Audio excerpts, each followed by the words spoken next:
Hey there.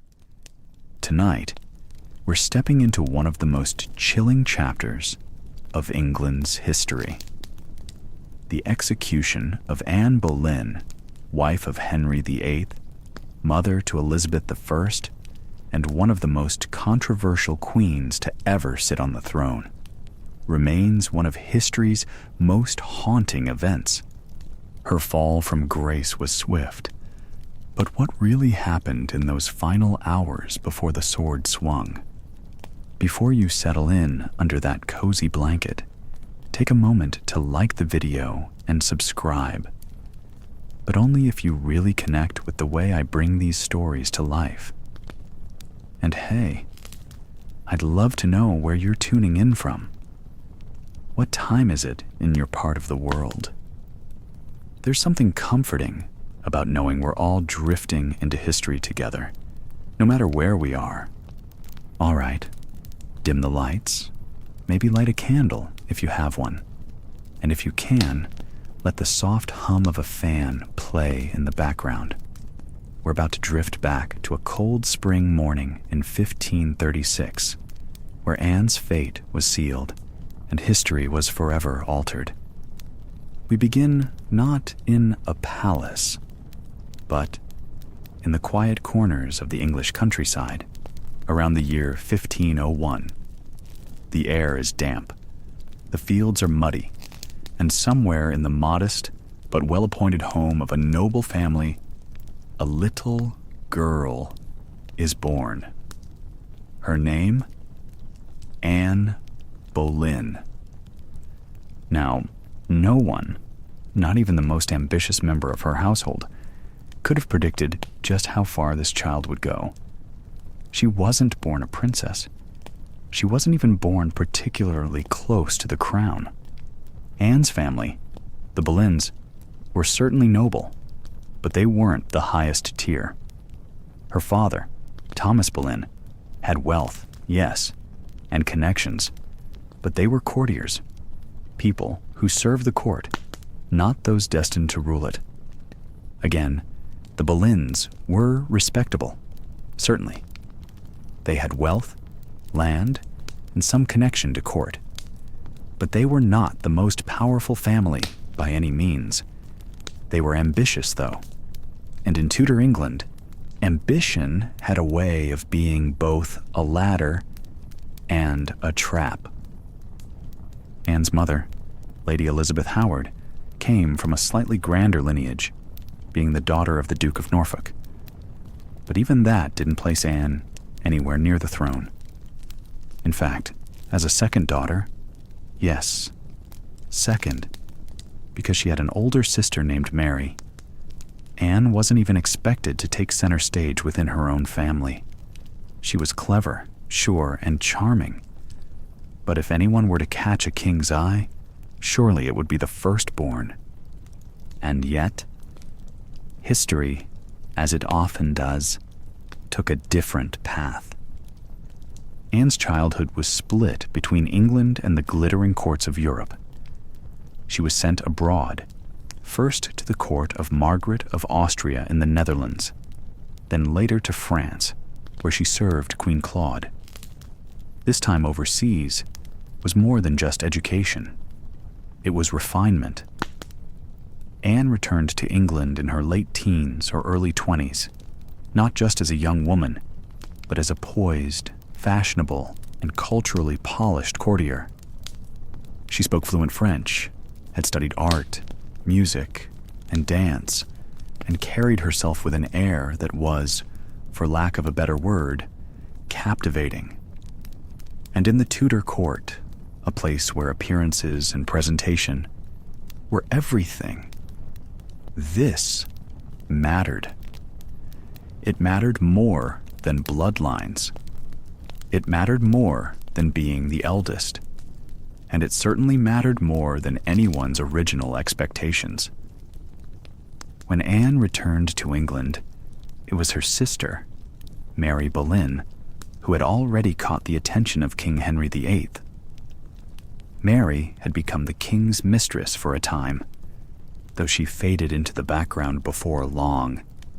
And that's when Anne stepped forward.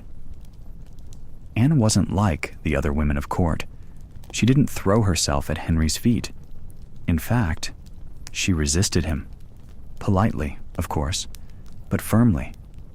And that, perhaps more than anything else, was the spark.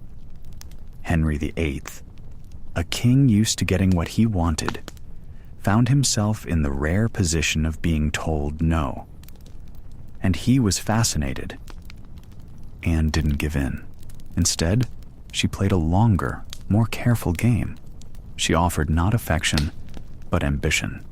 She promised not a moment, but a dynasty. If Henry wanted her, she would not be his mistress. She would be his queen. It was a bold move. Risky, even.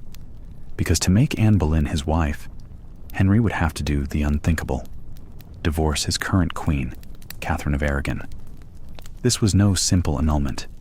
Catherine had been Henry's wife for nearly 2 decades. She was the widow of his brother and the daughter of Ferdinand and Isabella of Spain, one of the most powerful royal pairs in Europe. But Henry was smitten, obsessed, and perhaps in Anne, he saw a chance not only for personal fulfillment, but also for a male heir. Catherine had not given him one, and Anne seemed young, fertile, and full of promise. What followed was one of the longest and most scandalous courtships in royal history. It took 7 years, 7 long years, for Henry to finally break with Rome, separate from the Catholic Church, and declare himself head of the new Church of England. All so he could marry Anne Boleyn. When they finally wed in 1533, it was in secret. Anne was already pregnant. Henry was eager, desperate for that long-awaited son. But history, as it so often does, had a different idea. Anne gave birth not to a boy, but to a girl, a healthy, red-haired girl named Elizabeth, the future queen. But at the time, to Henry, it was a disappointment, a sign perhaps that the heavens were not smiling on this new union. And yet, Anne was queen. Against every odd, against every rule and every tradition, Anne Boleyn had gone from a noble's daughter to the crowned Queen of England. Still, her position was never entirely secure. The court was filled with whispering enemies, some still loyal to Queen Catherine, others just envious. Anne had used her wit and her will to climb higher than anyone expected. But as we'll see in the chapters ahead, the higher one climbs in Tudor England, the harder the fall. Tonight, though, we rest with the image of Anne at her peak, newly crowned, confident, and glowing with the hope of a Tudor heir. She had played her part to perfection, bending the will of a king and reshaping the very foundation of English religion. Anne Boleyn was crowned Queen of England in June of 1533. Her coronation was lavish, golden, and heavy with expectation. But it was also shadowed by public disapproval. Many still supported Catherine. Many saw Anne as an interloper, even a witch. Whispers swirled about her dark features, her confidence, her hold on the king. Some even claimed she had bewitched him. Superstition clung to her, unfairly, but firmly. And so, her rise to power was both magnificent and precarious. She had defied the odds, become queen through sheer will, intelligence, and Henry's dangerous love. But queens made through rebellion rarely kept their crowns for long in Tudor England. Anne Boleyn was a queen, made not by birthright, but by decision. A decision that upended everything. But even in her triumph, the seeds of her downfall were already being sown. As you rest your head tonight, think of a young woman walking the gardens of a French court, learning to read poetry aloud in the evening light. Think of her years later, standing in silk before a crowd at Westminster Abbey, a crown heavy upon her brow, and her future already unraveling behind her. Henry Tudor, second son of Henry VII, was never supposed to be king. But when his older brother, Arthur, died young, Henry became heir to the English throne.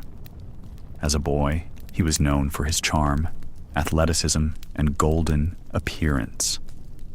Tall and broad-shouldered, he excelled at sports, music, and languages, a Renaissance prince, perfectly designed for a glorious reign.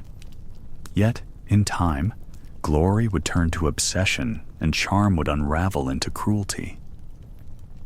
When Henry became king in 1509, he married his brother's widow, Catherine of Aragon. Catherine was the daughter of Ferdinand and Isabella of Spain, a princess by every measure. Her devotion to Henry was sincere, and in their early years together, the pair seemed a model royal couple. But there was one problem, a grave, aching problem that gnawed at Henry's sense of legacy and purpose. Catherine could not bear him a healthy male heir. They had a daughter, Mary, a girl. And while Mary was intelligent and devout in Henry's eyes, she could not secure the throne. England had never had a reigning queen, and Henry feared civil unrest. He believed, perhaps sincerely, that God was punishing him for marrying his brother's wife. The book of Leviticus warns of such unions, he claimed, and so began the long and winding road of his desire to end the marriage. But divorcing a queen in the early 16th century was no simple matter. The Pope had blessed the marriage. To undo it would be to undo the authority of the Church itself. And so, Henry asked Pope Clement VII for an annulment. The Pope hesitated. He stalled and delayed. You see, Catherine was not just any queen. She was the aunt of Charles V, the powerful Holy Roman Emperor. Granting Henry's request would anger Charles, and so the Vatican found itself trapped in a delicate dance of politics and doctrine. But Henry was not a patient man. At first, he tried legal maneuvers. He brought in scholars. He convened theologians. He even appealed to university faculties across Europe to argue that his marriage was invalid. But still, no annulment came. And it was during these years of frustration and longing that Anne Boleyn entered the picture in Henry's point of view. She was clever, not traditionally beautiful, but striking, dark-eyed, and elegant in her bearing. Anne refused to be a mistress. She would not lie with the king unless she were made queen. And this, perhaps more than anything else, made Henry determined to have her. Not merely in passion, but in title. He would not just possess Anne Boleyn. He would crown her. But first, Catherine had to go. And so, the King of England did something no English monarch had ever dared. He broke from the Roman Catholic Church. With the help of his loyal advisor, Thomas Cromwell, Henry passed the Act of Supremacy in 1534, declaring himself the supreme head of the Church of England. In one swift and seismic move, he cast aside centuries of papal authority. England's ties to Rome were severed. Priests now answered to the crown. The monasteries trembled. Tradition began to crumble. And what was it all for? A queen, a crown, and the hope of a son. In 1533, without the Pope's blessing, Henry married Anne Boleyn. Archbishop Thomas Cranmer, installed as a loyal reformer, declared his marriage to Catherine null and void. Anne was now Queen of England. She was crowned in a ceremony rich with pomp, but thin in public warmth. For Catherine had been beloved, and the people whispered cruelly of Anne, calling her the king's whore, even as she walked with grace and jewels beneath Westminster's arches. But Henry did not care. He believed Anne would give him the son Catherine never could. Yet behind the silken curtains and golden tapestries, all was not at peace. His court was divided. The nobility murmured, and Henry's conscience, restless though dulled by power, knew the cost of what he had done. He had alienated allies, defied the Pope, altered his nation's faith, all for love, or something like it. And then, when Anne became pregnant, hope surged through the court. At last, they thought, an heir. But when Anne delivered her child, it was a girl, not the longed-for Edward, but a daughter named Elizabeth. Henry tried to mask his disappointment. He celebrated the child's birth with grace and ceremony, but something in him turned that day. A quiet fear began to creep in. Was he cursed to be without a male heir? Had he done all this in vain? Still, he had what he wanted. Anne was queen. The church was under his command, and for a brief, flickering moment, all seemed to hold its breath. But history, like sleep, flows gently forward. What began in passion would soon twist into suspicion, and the very love that lifted Anne Boleyn to the throne would soon become the hammer that brought it crashing down. For now, though, let us rest here, on the cusp of courtly intrigue, amid the tapestries of Hampton Court, where Anne's laughter echoed softly in the halls. She had arrived. The crown was hers, but so too was the shadow of the man who had changed everything. Henry VIII, restless, proud, and ever hungry for legacy. And in his hunger, a nation was altered forever. Henry still adored Anne, even if she wasn't able to give him an heir.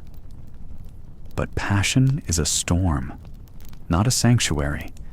It lifts and destroys in equal measure. Just like that, the corridors of the palace felt colder now. The once vibrant halls where Anne had walked proudly now, echoing with a sense of quiet isolation. It is one thing to win a crown. It is quite another to wear it knowing the eyes watching you are filled not with admiration, but with resentment, sorrow, and the quiet, simmering rage of a daughter who has lost everything. Anne Boleyn, for all her brilliance and triumph, walked into a role that came with more than jewels and a title. She inherited a broken court and a broken girl. That girl was Mary Tudor, once the only legitimate daughter of the king, once the Pearl of England, now reduced, displaced, and ordered, to bow to the woman who had taken her mother's place, to call her father's second wife, Queen, and later to call her own half-sister Princess. Anne had many challenges in court, but perhaps none as complex, as emotionally tangled, or as quietly tragic as her relationship with Mary. At first, Anne might have felt victorious. Henry had torn down everything for her. Rome had been cast aside. England had been transformed. And Catherine, noble, proud Catherine, had been sent away from court, no longer queen in the eyes of her husband or her country. But Catherine had not gone quietly, and neither had Mary. The young princess, trained in all the courtly graces, raised with dignity and the confidence of a child who had always been told she was born to be queen, could not, would not accept her sudden demotion. To her, Anne was not merely a stepmother. She was the reason her mother wept in exile. She was the cause of England's rupture.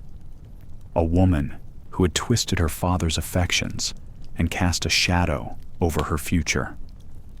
Anne, for her part, was not blind to the suffering of Catherine and Mary, but she was also not inclined to pity them. For years, she had endured their subtle, sometimes not so subtle, resistance. Catherine had refused to accept the annulment, clinging to her title and her belief in the sanctity of her marriage. Mary had mirrored her mother's defiance. When ordered to give up her title of princess and live under house arrest, she had refused. Letters flew back and forth, letters full of pain, pride, and pleas for mercy. Anne saw in Mary not just a rival's daughter, but a symbol of everything that threatened her own position. If Mary was declared legitimate, what did that make Elizabeth? If Catherine was still queen, what did that make Anne? Their existence was not just a personal threat, it was a political one. So the two women circled each other from a distance. Anne, secure in her role as queen, but always looking over her shoulder. Mary, removed from court, watching from afar as the woman she had been taught to hate held her mother's place beside the king. It would be too simple to paint Anne as a villain in this tale. In truth, she urged Henry at times to be gentler with Mary. She offered her jewels, gestures of goodwill, but always on one condition: that Mary submit, that she acknowledge Anne as queen, that she renounce her mother's marriage. And that Mary could never do. Pride and principle were too deeply woven into her blood. She had learned them at Catherine's knee. To bend to Anne, Boleyn, would not only be a betrayal of her mother, it would be a betrayal of herself.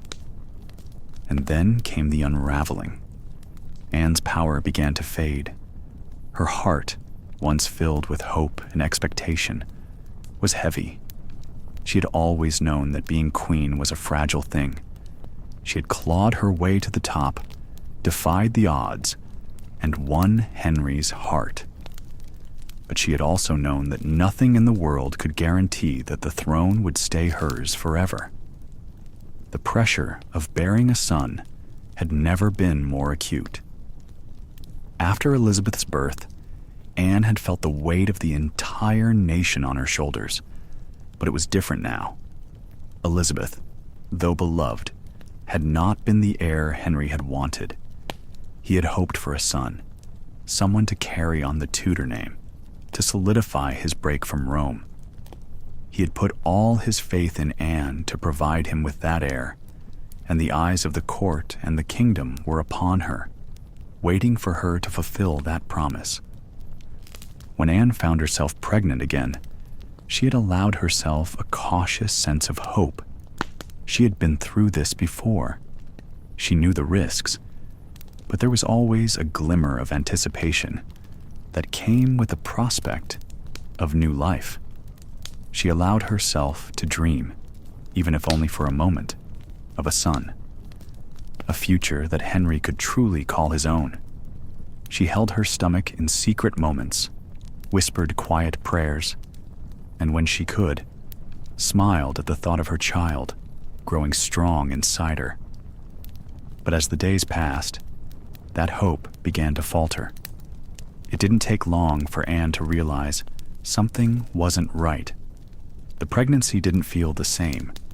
The morning sickness was more severe, the exhaustion overwhelming, and there were troubling signs that this child, this second child, was not meant to live. Anne had learned not to speak too early, had learned to keep her fears to herself, but the silence around her grew. The court was watching, the courtiers murmuring, and she could hear their whispers in the dark corners of the castle, talking about how she was cursed, how it was her fault that the king had not been given a son, how God was punishing her for her ambition. And then, one cold morning, it happened. The miscarriage. It was quick, devastating, and silent. There was no grand announcement, no fanfare, just the quiet, hollow emptiness of a life lost too soon. Henry was away on royal business when Anne felt the first sharp pang of pain. She held onto her bedpost, her breath shallow, her body trembling. But it was over before it had even begun. The child she had so desperately hoped for, a boy, was no more. Anne felt the weight of the loss settle deep inside her, a burden she could not shake. She had hoped so deeply, and now that hope was gone, and with it, something else began to slip away, her confidence. She had always prided herself on her strength, her ability to navigate the treacherous waters of the court. But now, as she lay in her chambers, her body aching, her heart broken, she felt as though she were drowning. She had lost something much more than a child. She had lost the one thing that had been keeping her afloat, her place in Henry's heart. The miscarriage itself was not something that could be discussed publicly. In the court of Henry VIII, such things were always kept behind closed doors, whispered about by those who watched from the shadows. But Anne knew. She knew what they were saying. The courtiers were already speculating, whispers of her failure spreading like wildfire. The rumors were ugly, cruel, and tinged with superstition. Some said that Anne was cursed. Others claimed that God had abandoned her. It wasn't just the miscarriage that weighed on her. It was the sense that she had failed not only as a woman, but as a queen. Her duty was to produce an heir, a son who could secure the Tudor legacy. And she had failed. Again. The loss took a toll on Anne's spirit. She became more withdrawn, her bright, commanding presence replaced with a quiet melancholy. She smiled less often, her eyes not quite as sharp, her step not quite as bold. She walked the halls of the palace as though she were carrying the weight of the entire kingdom on her shoulders. She still held on to the hope that one day she would carry a healthy child, a son who would fulfill Henry's dreams. But it was a fragile hope, one that seemed to slip through her fingers with every passing day. Then, after what felt like an eternity, Anne found herself pregnant again. This time, she couldn't help but feel the smallest flutter of hope. She had been through this before. She knew the signs, and she prayed this time would be different. But even as she began to feel the stirrings of life inside her, Anne couldn't shake the fear that had crept into her heart. She had already lost 2 children, 2 sons, no less, and the court had begun to turn their gaze elsewhere. They whispered about her failures. They whispered about her rivalries. They whispered about Jane Seymour. Anne had long ago realized the cruelty of the court. She had learned how quickly loyalty could turn into resentment, how fragile power could be. But this was different. This time, the whispers seemed louder. There were those in court who saw Anne's inability to produce a son as a personal failure, and it was becoming clearer with every passing day that Henry's patience was wearing thin. Anne could feel it. The space between them was growing. She was no longer the queen who had captured his heart. She was now the queen who had failed him. The emotional toll of the repeated losses began to show on Anne's face. She was no longer the vibrant woman who had first stepped into the court with fire in her eyes. The energy, the determination that had once made her so magnetic now seemed dulled. She moved with a quiet resignation, her mind constantly turning over the question that had come to dominate her life. Why wasn't she enough? Why couldn't she give Henry the one thing he so desperately wanted? But Anne, despite the cracks in her spirit, was no quitter. She did not give up. She continued to present herself as the queen she still believed herself to be. But deep down, she knew the truth. The king was slipping away. The kingdom was slipping away.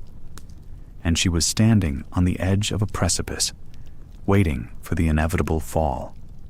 This time, they were no longer just about her inability to produce a male heir, but about the arrival of someone new. Someone soft-spoken, gentle, and seemingly innocent in the political world of Tudor England. Jane Seymour. At first, Jane's presence was almost imperceptible. She was quiet, demure, and passive, qualities that seemed to make her a stark contrast to the fiery, ambitious Anne. Where Anne had used her intellect and charm to make herself indispensable, Jane stood back. She had no overt plans for power. She kept her eyes down and her voice low, as if always aware of her position in the shadows of the Queen's brilliance. It was, in its way, a calculated silence, one that would prove itself more effective than Anne could have anticipated. Jane did not possess Anne's fire, but there was something in her passivity that drew attention. Anne's rise had been nothing short of spectacular, an ambitious young woman who had dared to reshape the future of England. But now, the very qualities that had once made Anne so formidable, her passion, her assertiveness, her sharp mind, seemed to be working against her. They had become threats, and the court had grown weary of them. In contrast, Jane's quiet modesty appeared a balm to Henry's volatile desires, a comfort to his restlessness. Anne had defied the traditional roles of women in the court, and Henry had loved her for it. But now, with his impatience growing, he found in Jane a gentler solace, something softer, and, in his mind, more capable of giving him the peace he longed for. While Anne struggled with the weight of her miscarriages and the unrelenting pressure to produce a son, Jane was planted carefully into Anne's household. It was Cromwell who saw Jane's potential, or perhaps more accurately, saw the advantage of aligning himself with her. Cromwell, ever the strategist, understood the shifting currents of power better than anyone at court.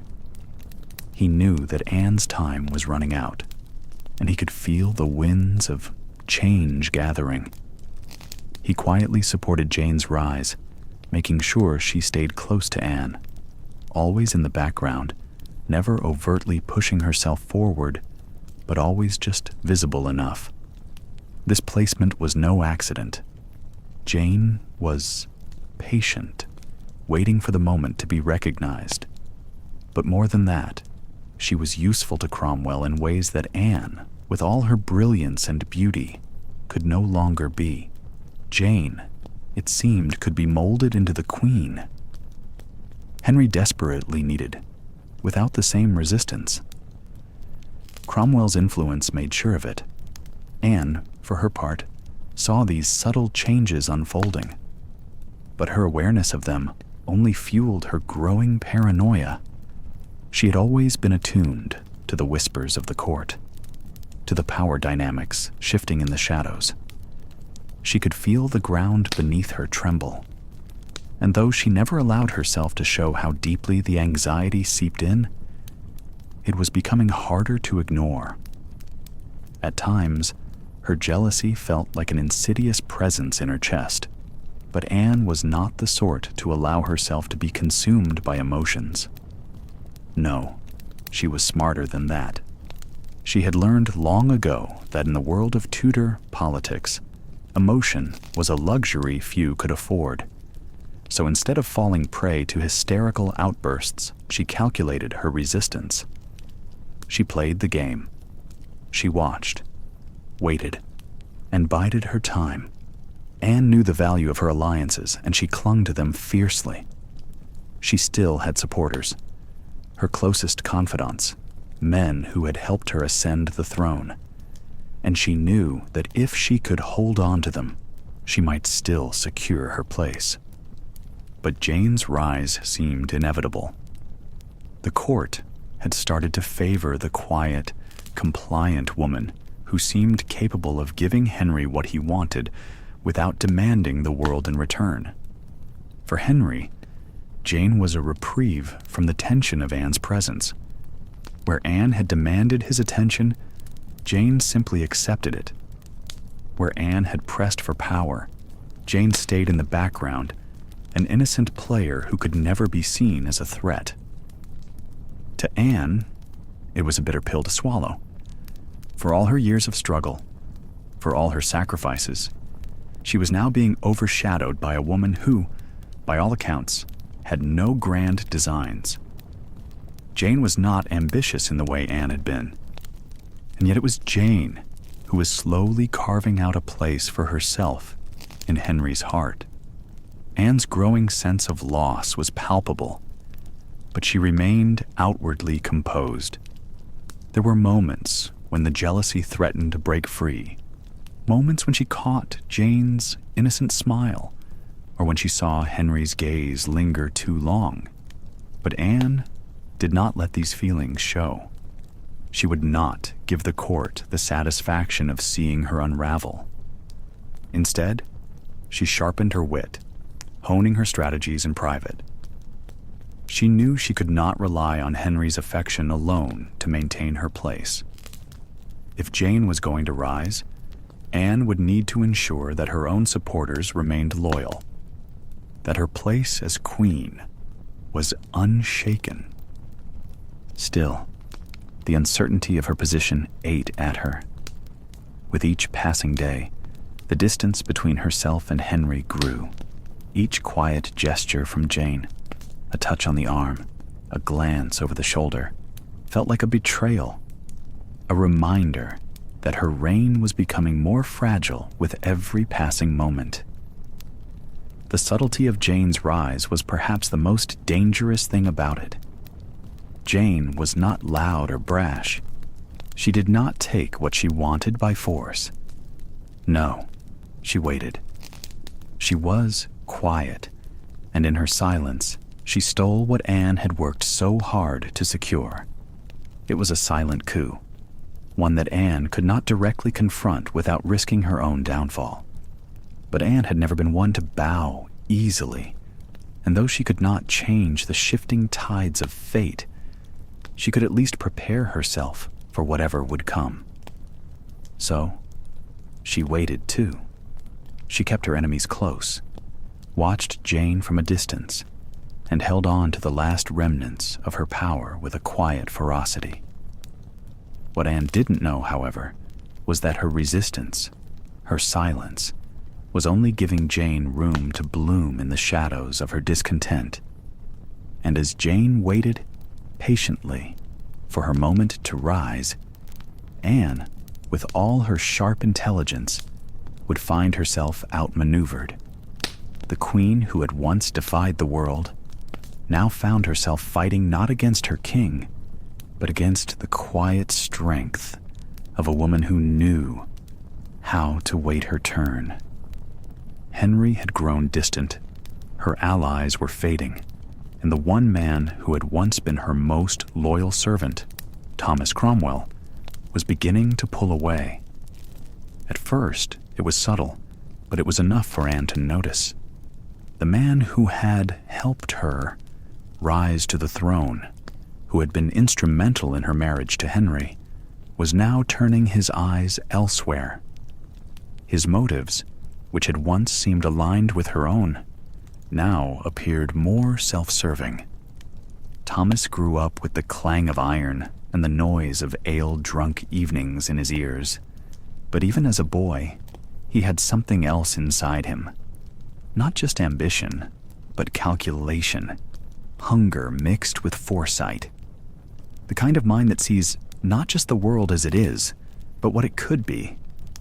As a teenager, Cromwell left home and drifted across Europe.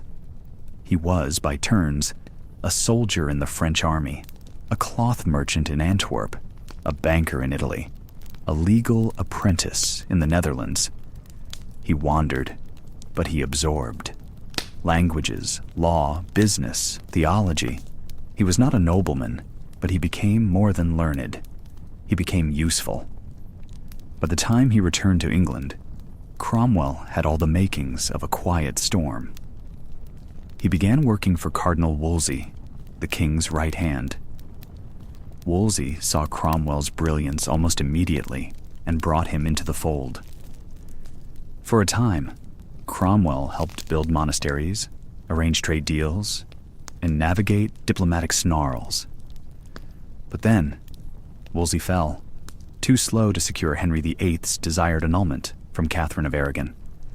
And as power slipped from the cardinal's grasp, Cromwell, always adaptable, quietly stepped around his fallen master and offered his talents to the king himself. He solved problems, and that made him indispensable. It was Cromwell who devised the legal mechanism that allowed Henry to break from the Pope and the Catholic Church. It was Cromwell who drafted the laws that declared the king supreme head of the Church of England.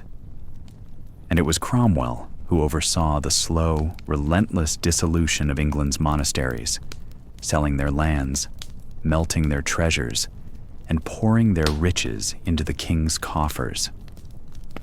But Cromwell's genius wasn't just legal, it was psychological.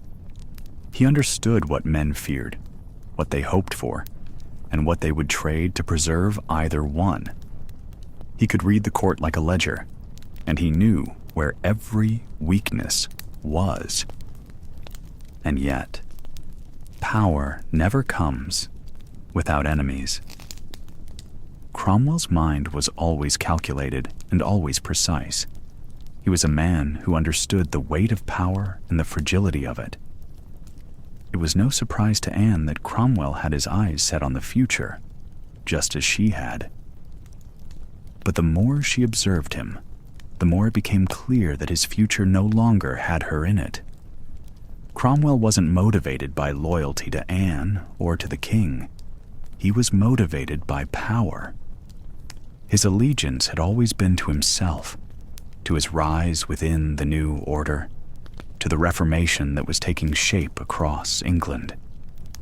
The rise of Protestantism, the break with Rome, and the shift in power within the church were all things Cromwell had worked for tirelessly. But as Anne's political position weakened, her very existence became a threat to the stability Cromwell had spent years building.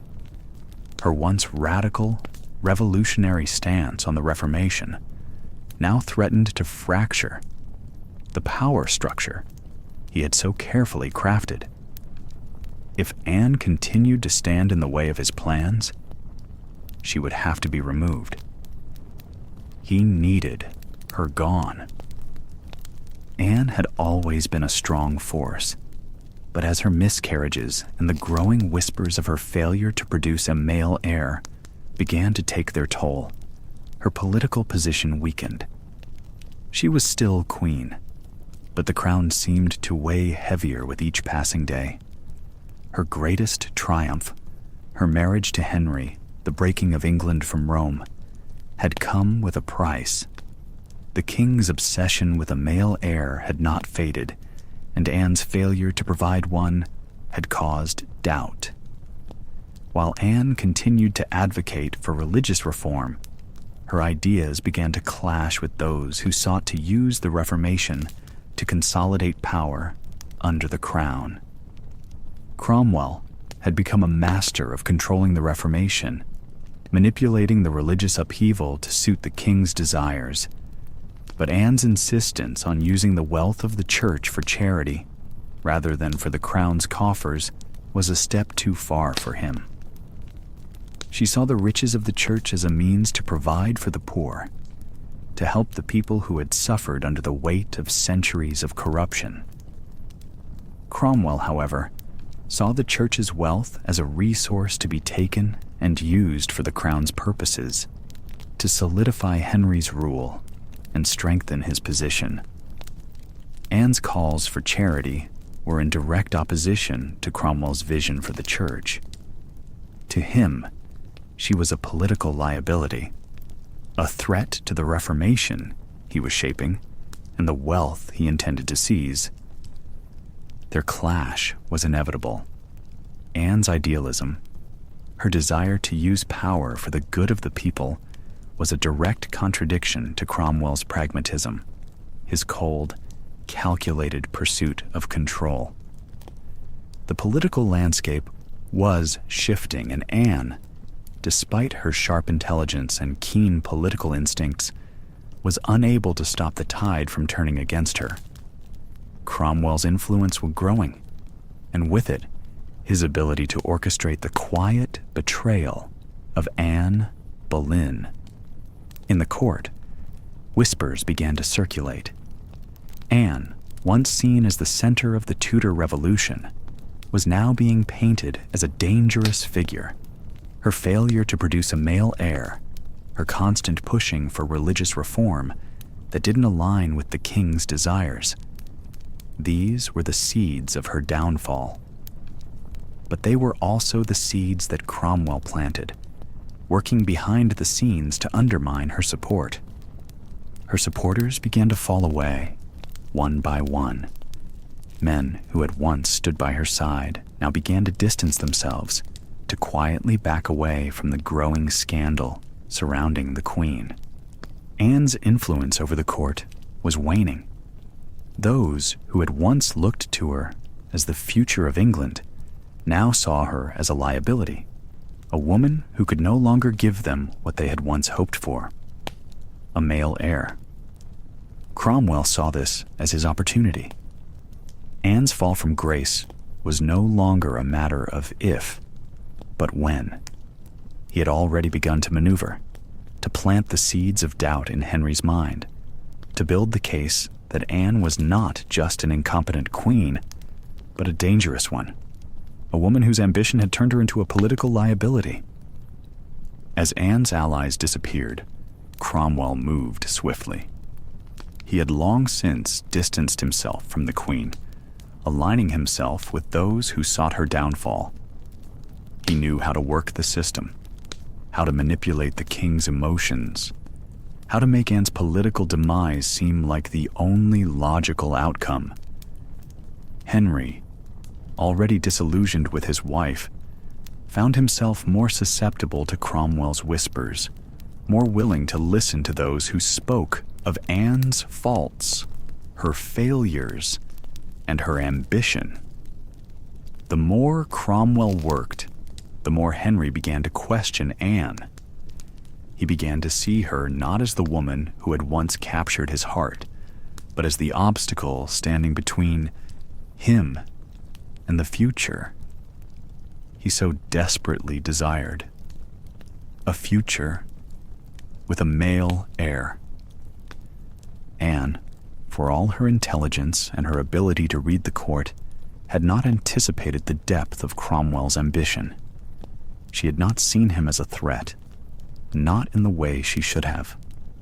He had been her ally, her advisor, the man who had helped her rise to power. But now, in the quiet shadows of the court, Cromwell was working against her, carefully orchestrating her political demise.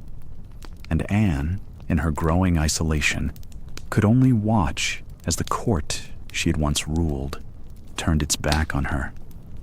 Cromwell's betrayal was not loud, not dramatic. It was cold, calculated, a quiet cutting away of all the threads that had once connected Anne to the throne. She had once believed that her brilliance, her strength, and her ability to outmaneuver her enemies would protect her.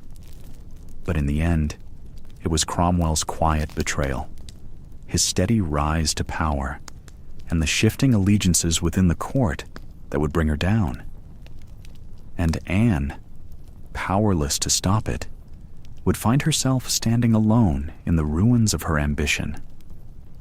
The winter wind howled through the cracked windows of the Tower of London as Anne Boleyn sat by her fire, her once vibrant thoughts now a quiet storm of uncertainty. It was a strange, unsettling feeling to be alone in a place that should have felt like a sanctuary. The crackling of the fire in the hearth filled the stillness of the room as she gazed into its flickering flames. The news came swiftly, carried on the whispers of the court, spread by the fingers of gossips eager to speak of a change. Catherine of Aragon, the woman who had once stood at the heart of England's throne, fierce, proud, and unwavering in her faith, had passed away.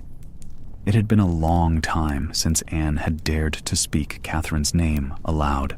The death of a queen, especially one as iconic as Catherine, was always a great affair. Yet Anne, in the private confines of her chamber, could not bring herself to cry. Perhaps it was the weight of the years they had spent in this unspoken contest, a contest of hearts and minds, of wills and destinies. It was never something she had wanted. How could it have been?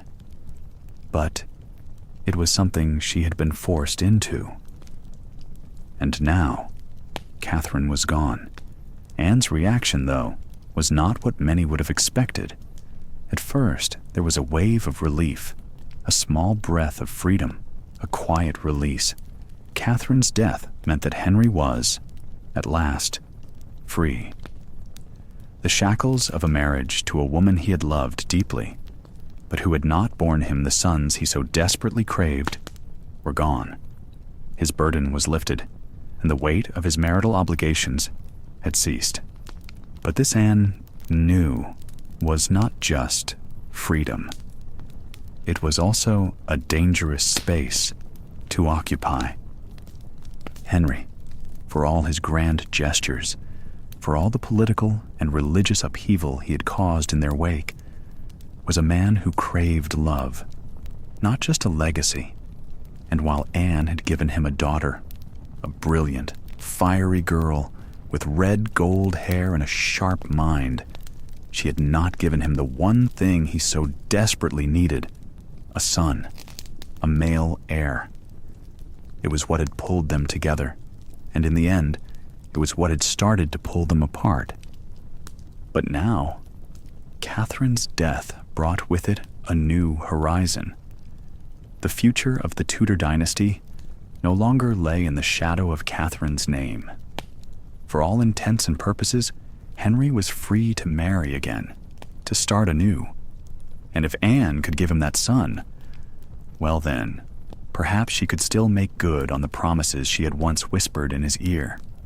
She would be his queen, and together they would build a new world, a world of their own making. The relief was momentary. The weight of the years spent chasing after a love that seemed so fleeting settled in. Fear soon replaced that relief, gnawing at the edges of her mind like a persistent, unwanted visitor. Anne had always known the price of ambition. She had seen it in the eyes of those who had fallen, watched it twist its way through the courts of Europe and England. No one was ever truly safe, not in the shadow of a crown. She had been ruthless in her pursuit of Henry. She had moved with grace, with ambition, with a carefully constructed sense of charm. But she had never fooled herself into thinking that her position was as secure as she would have liked it to be. Now, Catherine's death was a door swinging open, and Anne had a sinking suspicion that it would not lead to the bright future she had once imagined. Her own miscarriages, her failures to deliver a son, echoed through the corridors of her mind, louder now than they ever had been before. The court, ever so eager to gossip, whispered that Anne's inability to carry a child to term, particularly a male heir, was not simply bad luck. No, some muttered, this was divine retribution. Some believed her miscarriages were a punishment for having dared to marry Henry, for pulling him away from Catherine, and for taking what had once been hers. Anne could feel the weight of those whispered words like an invisible chain around her throat. She had always been an outsider at court, never truly accepted, but now the distance felt deeper, the suspicion stronger. The guilt of her own ambition haunted her with each passing day. As the days wore on, Anne couldn't shake the sense of something slipping through her fingers, like sand through an open palm. The life she had fought for, the crown she had so carefully balanced on her head, seemed less certain now. The very nature of royal marriages, their fragility, their demands, their political games, had been made clear to her long ago. But now, the fragility of her own position felt more real than it ever had before. The court, too, felt the shift. There were those who mourned Catherine's death, of course, those who still whispered in the shadows of the old queen's passing, secretly resenting Anne for taking her place. But for others, the silence was unsettling. Some remained indifferent, merely watching for the next step in Henry's grand designs. Anne could hear the murmurs behind her back. She could feel the eyes on her wherever she went. She was a queen, yes, but she was also a woman who had failed to give her husband the one thing he wanted most. Her position was precarious. Henry had made her queen, but he could just as easily cast her aside if she could not fulfill the promise of an heir. Her own reflection in the mirror now seemed foreign to her. The confident, calculating woman who had once taken the crown from Catherine's head now seemed a shadow of herself.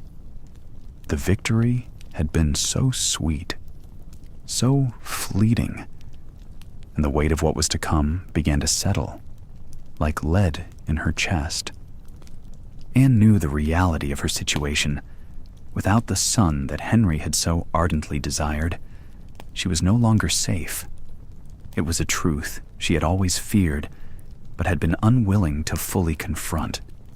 Her reign had been built on a promise, and that promise remained unfulfilled. But even as doubt gnawed at her, Anne could not help but wonder about Henry's heart.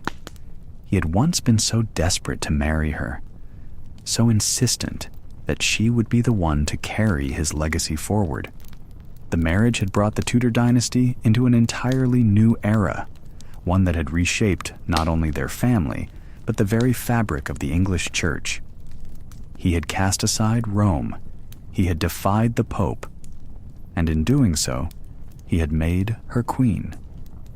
Now, Catherine was dead. Henry was free, and Anne, she was still here, still in the palace, still a queen. The sound of the door creaking open pulled her from her thoughts. Her hand moved instinctively to her stomach. The faintest ripple of fear moving through her. She wasn't just worried for herself anymore. She was worried for Elizabeth, the little girl who had taken her first breath in the very halls of the Tower. And as her maid entered the room with news from the court, Anne knew that her next steps would be even more critical than ever before. The world around her was changing, and she had to act quickly if she was to remain queen, if she was to remain safe. With a soft sigh, Anne stood and turned away from the fire. The future was a murky, uncertain thing, but it was hers to shape, for better or worse. The beginning of 1536 brought with it a chill in the air, and it seemed as though the cold had seeped into Anne Boleyn's bones. The time she had once spent basking in the vibrant, golden glow of her status as queen was slowly and imperceptibly fading. January seemed to mock her, at once both cruel and indifferent. It was during this month, amidst the fleeting warmth of hope that had clung to her heart for the past several years, that Anne faced her most shattering loss. She had carried a child once more, this time with a quiet optimism, believing that this pregnancy, this son, would be the one to restore her standing and secure her place by the king's side.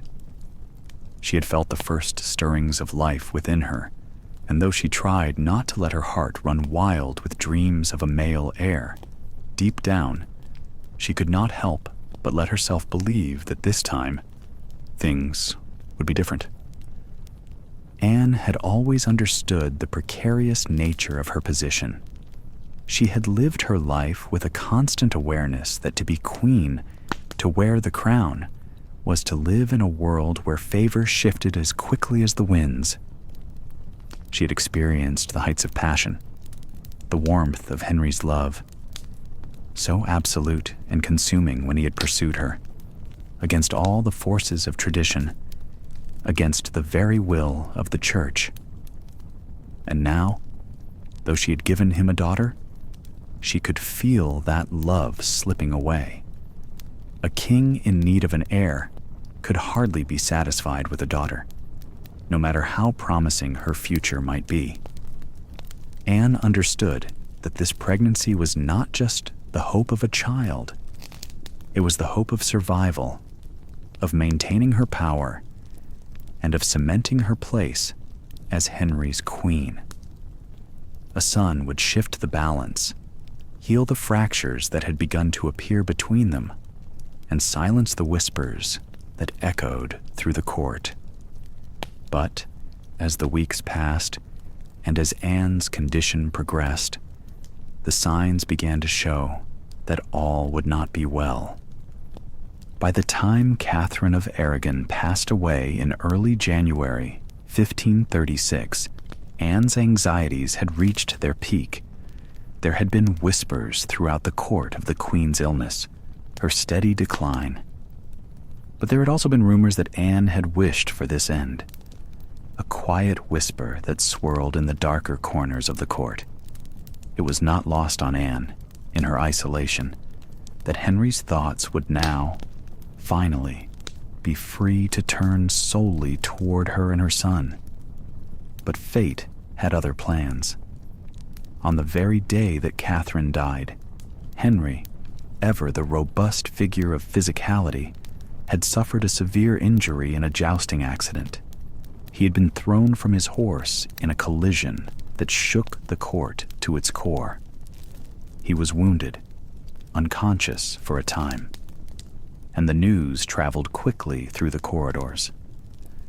The sight of the king's blood staining the jousting field seemed to mark the beginning of something more than a mere accident. It was a sign, a harbinger of the doom that would soon follow. And for Anne, it was a cruel twist. The miscarriage was swift. One moment, Anne was pregnant with the hopes of a son, and the next, those hopes were dashed, leaving her to navigate the painful silence of loss. It was a cruel irony that the child she had so desperately wished for had perished just as Catherine did, and Henry lay wounded. The court, ever keen to find meaning in the chaos, whispered that the king had died on that day, only to come back to life to find that Anne had killed his son. The rumors spread like wildfire, quickly poisoning the air around her. Those who had once been her allies began to pull away, their smiles turning to whispers behind closed doors. In the court of Henry VIII, whispers were weapons, and Anne could feel their sting. Her place as queen seemed suddenly fragile, not solidified, but instead barely held together by the thinnest of threads. Henry's reaction to the loss of the child was one of cold silence. The love he had once lavished on Anne seemed to evaporate. Where there had once been passion, Now there was indifference. He no longer saw in her the radiant woman who had dared to defy tradition and become his queen. In her place was a woman who had failed him, who had failed to give him the son he so desperately needed. And though Anne had always known the importance of her ability to bear a male heir, the weight of that knowledge had never been as unbearable as it was now. She had given him a daughter, Elizabeth, who would, in time, become one of England's greatest monarchs. But at that moment, in that court, a daughter was nothing more than a disappointment. Anne tried to keep herself composed. She walked the halls of her residence as though she were still queen, with the grace and dignity expected of her. She attended the king, though the warmth of their conversations had long since turned to ash. She dressed in fine silks, as she always had, but now the robes felt heavier, the jewels in her hair more like chains than adornments. The light that had once shone so brightly in her eyes seemed to have dulled, as though the spark of ambition that had once driven her had begun to wane. Still, she pressed on, determined not to show weakness in the face of it all, knowing that to show vulnerability was to invite ruin. But no matter how she carried herself, the rumors persisted. The court was filled with talk of the miscarriage, of the king's injury, of the death of Catherine, and the rebirth of Henry. There was no escape from the whispers, no place where Anne could seek refuge from the judgment of those around her. And soon, the inevitable happened. Henry's affections turned elsewhere, though no one dared to speak of it openly. In the quiet corners of the court, it was known that Jane Seymour, once a demure presence at Anne's side, was now the object of Henry's attention. The whispers grew louder, and Anne, though she may have been the one to capture the king's heart once, now found herself losing her hold. She had climbed so high, and now the fall seemed imminent. And it was during this fragile time, this unbearable moment between loss and uncertainty, that the seeds of her downfall were sown. Cromwell, ever the opportunist, began to move in the shadows. He had once been her ally, but now, as the king's affections turned to Jane, Cromwell saw in Anne a threat to his own ambitions. Anne's power had always rested on her relationship with Henry, but now that relationship seemed to be on the verge of collapse. In the quiet halls of the palace, amidst the sorrow and the loss, the wheels of her demise began to turn.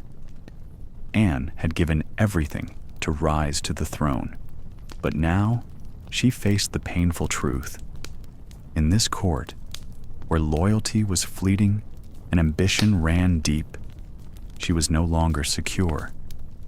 And the most devastating loss of all was not the death of her child, but the death of her hope. The hope that she might once again stand as the Queen Henry had once adored, and the hope that she might, at last, give him the son he so desperately needed. Now she was alone, trapped in a palace filled with people who were no longer on her side, surrounded by enemies who would soon make their move. And Anne, for all her ambition, for all her courage, could only wait as the storm gathered around her. The days began to lengthen in the spring of 1536, and the air felt sharper, colder, as if nature itself was bracing for something. In the halls of Hampton Court, where Anne had once danced and laughed with Henry, the whispers began to turn. They were soft at first, like the rustling of leaves outside her windows. But the walls of her world, once so secure, were crumbling, bit by bit, until the whispers seemed to echo within her chambers, creeping into her thoughts. Anne was no longer the radiant queen she had once been.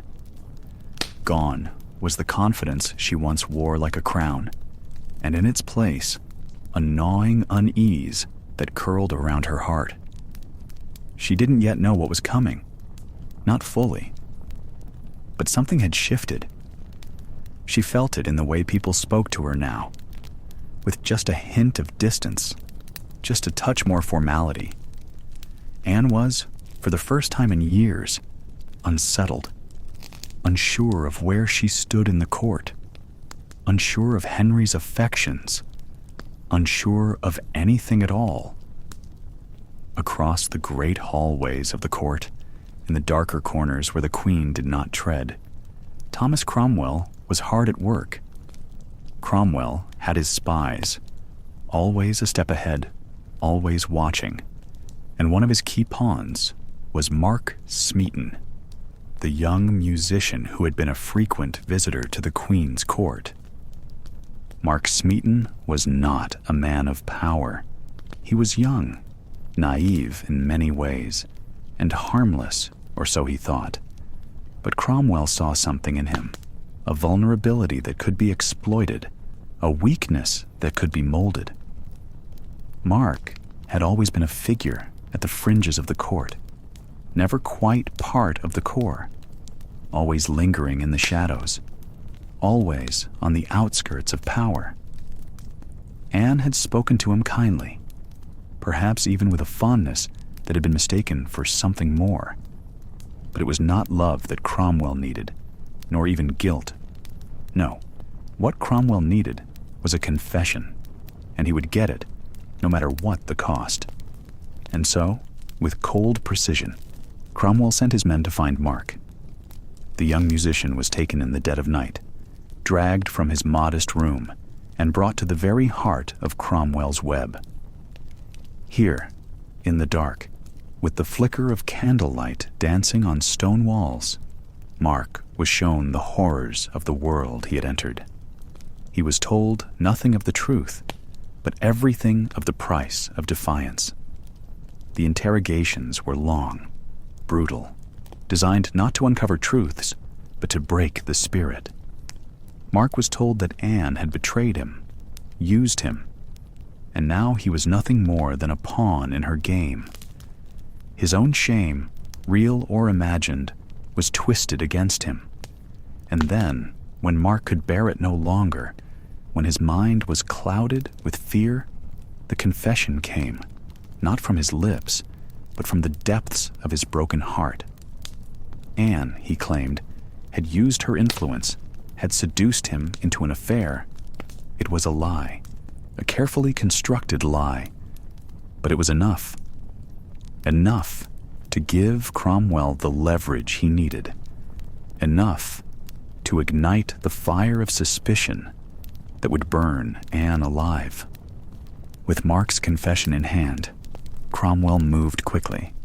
He knew that the more time passed, the more likely it was that Anne would catch wind of what was unfolding.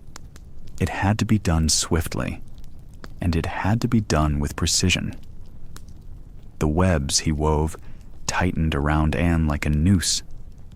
In the weeks that followed, 5 men were arrested. Among them was Anne's own brother, George Boleyn. The king's former friend, Henry Norris, who had once been a close confidant, was also among those imprisoned. The rest were men whose names would be forgotten by history, but their fates would forever be intertwined with Anne's. Each of them had been caught in Cromwell's net, drawn into the conspiracy against Anne, ensnared by the accusations of adultery and treason. Anne, of course, did not know any of this yet. She was still in the dark, still moving through the court with a kind of serene composure, unaware that her world was slowly crumbling. The king, in his usual cold fashion, remained distant. but his eyes were now trained on her with a gaze that seemed to pierce through her very soul. He had not been the same since the miscarriage, and Anne could feel it. She had not yet connected the dots, though. She had not yet realized that Cromwell, who had once been her ally, had now become her greatest enemy. There were moments when she caught a fleeting look from one of her ladies-in-waiting, or when she saw a servant avert their gaze just a fraction too quickly. Anne's mind raced with confusion, but it was the kind of confusion that had no clear cause, no obvious explanation. It was like a shadow, hanging just beyond her reach, and she could never quite grasp it. She had no idea how close she was to the precipice. The court, once full of laughter and the soft clinking of wine glasses, had turned into a place of tension. The men, once loyal, now looked at Anne with suspicion. Cromwell's machinations were working, slowly, imperceptibly, but they were working. The Queen's enemies, once too afraid to speak, now found courage in the shadows.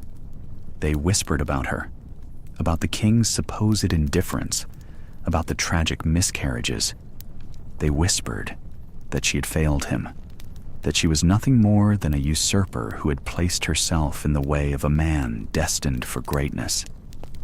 And all the while, Anne moved through the halls, unaware of the storm that was gathering, unaware of the betrayal that was closing in on her. The noose tightened, but Anne didn't feel it yet. There was still a softness to her movements, still a trace of her former elegance. She smiled at the ladies around her, laughed at the right moments, and even spent time with her daughter, Elizabeth, when she could. But in the back of her mind, something was stirring, a sense of dread that had no clear origin, a feeling that something was terribly wrong.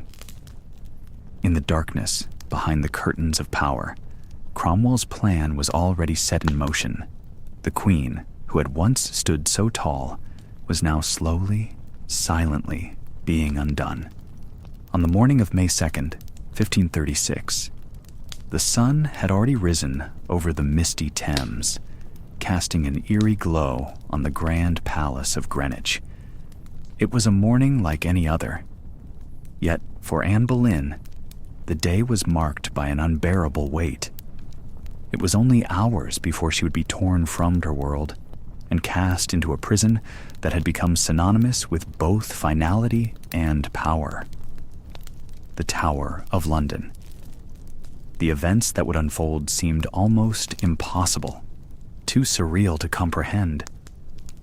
Only 3 years prior, she had been crowned queen, standing in the great hall of Westminster Abbey in her finest garments, the golden crown perched upon her head, surrounded by the cheers of a nation. The world had looked different then.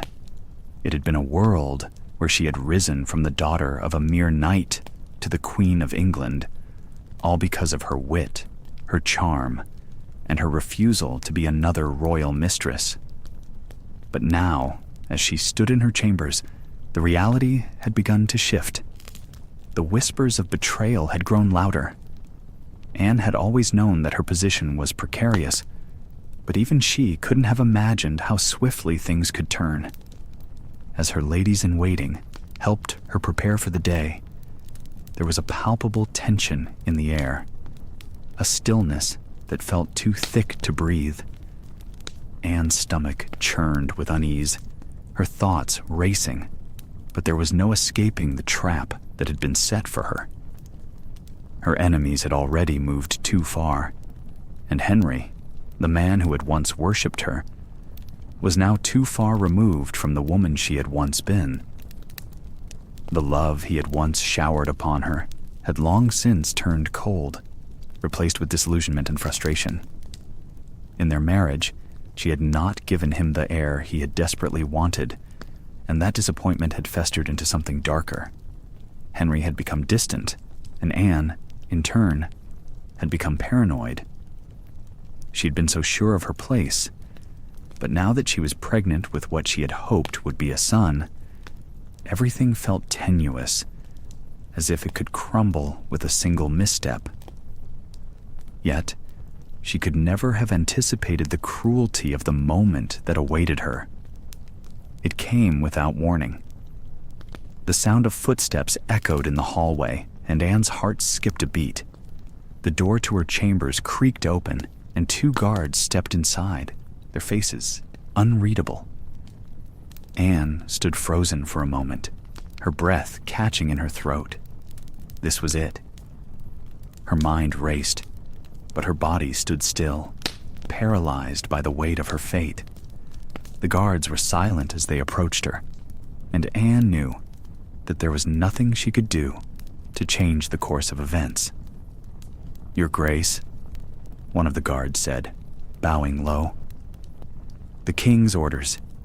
You are to come with us." The words felt like a hammer blow. Anne's chest tightened, and she could taste the bitterness of betrayal on the air. They were taking her, just like that. There was no warning, no chance to plead her case, no time to explain. As if she were nothing more than an ordinary prisoner, to be dragged away like any other. She had known this day would come, but in her heart, she had always believed that Henry, her husband, would never allow such a thing to happen. And yet here she was, being led away from the life she had fought so hard to build. Her ladies-in-waiting stood in the corners, their faces pale with shock, unable to help her. Anne didn't say a word. Her pride, her dignity, kept her silent. There was nothing left to say that could alter the course of this tragic tale. As she walked through the corridors of Greenwich, she could feel the eyes of the courtiers on her. Their stares were filled with a mixture of pity and schadenfreude. They had watched her rise. They had seen her capture the king's heart, and now they would witness her fall. Anne's heart thudded painfully in her chest as she passed through the halls, each step taking her farther from the power she had once wielded with such grace. As she passed through the gates of Greenwich, her mind wandered back to the day of her coronation. It had been the pinnacle of her life, the moment she had reached the height of her ambition. But now, as she looked out at the cold stone walls of the tower looming ahead, she could scarcely remember the triumphs of her past. The tower was a place of death, of imprisonment, and now it was her destiny. The guards kept a firm hold on her, and the carriage ride to the tower was silent. There was no comforting hand to hold, no kind words to offer reassurance. All that remained was the biting wind and the sound of the horses' hooves as they clattered against the cobblestones. Anne's mind raced, but her body remained stoic. She couldn't afford to let the fear show. Not now. She was no longer a queen in the eyes of her subjects. She was a prisoner. The tower came into view, its grim silhouette casting a shadow over the land. It was a place Anne knew all too well, though she had never imagined herself as a prisoner within its walls. The stone walls that had once felt like a symbol of royal power now felt cold and suffocating. Her heart thudded in her chest as she was ushered inside, her fate sealed.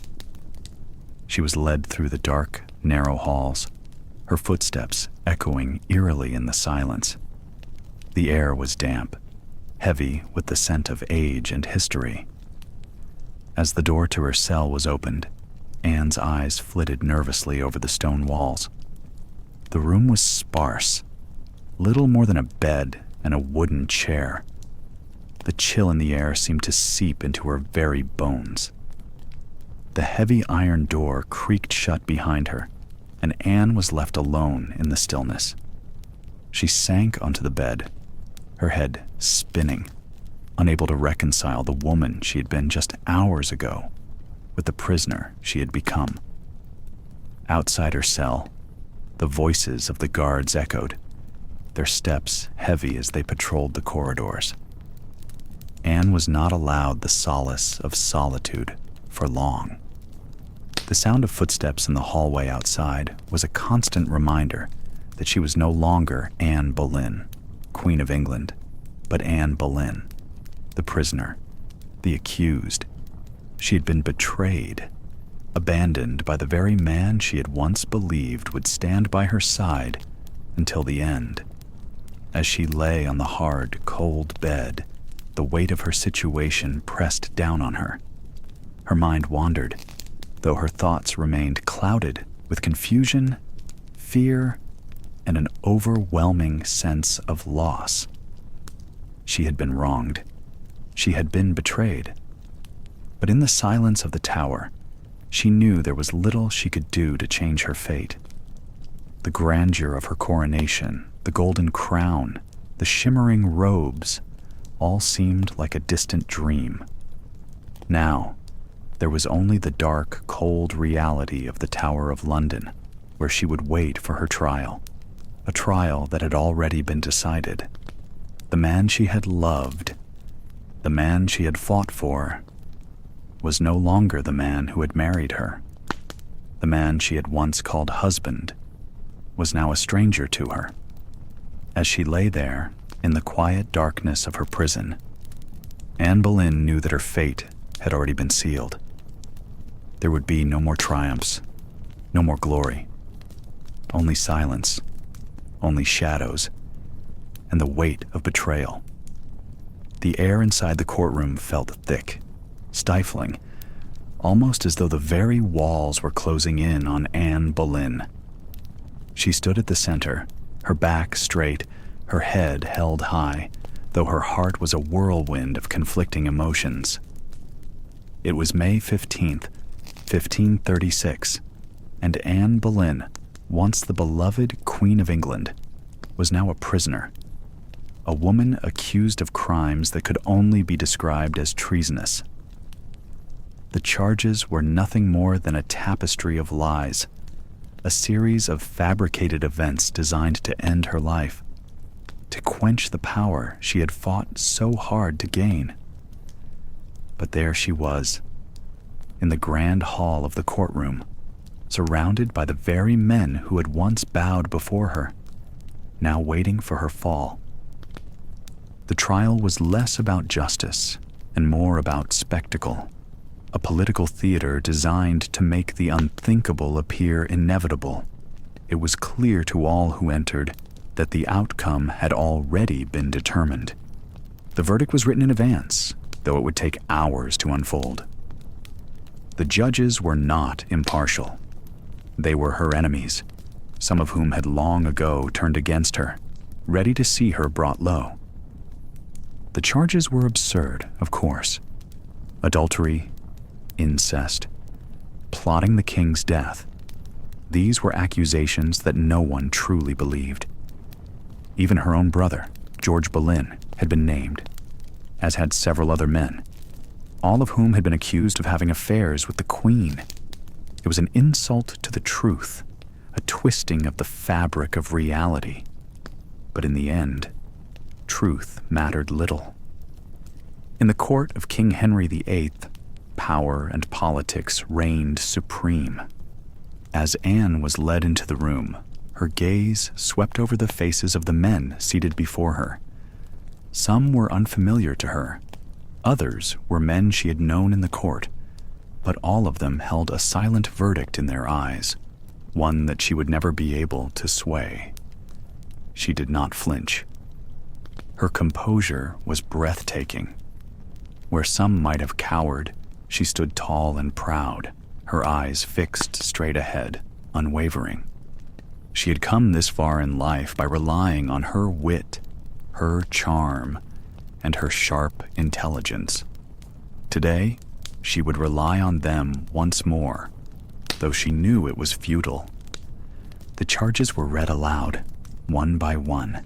their absurdity hanging in the air like a fog that refused to dissipate. As each accusation was made, Anne's lips tightened, but she did not interrupt.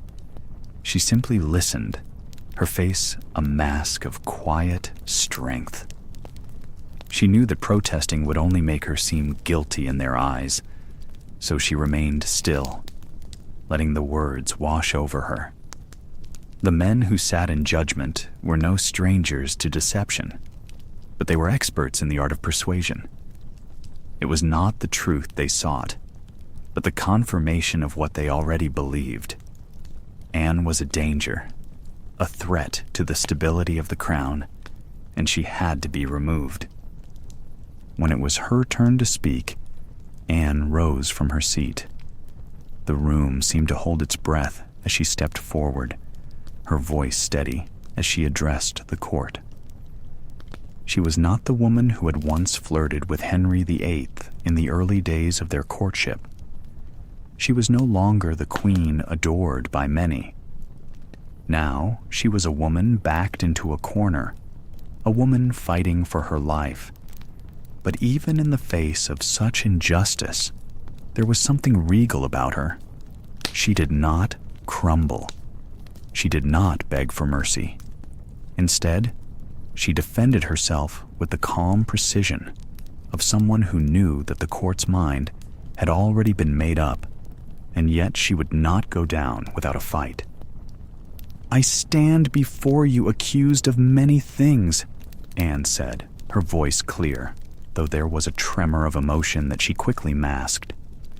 "But I tell you now, before God and before this court, I am innocent of all charges. These accusations are baseless. They are lies."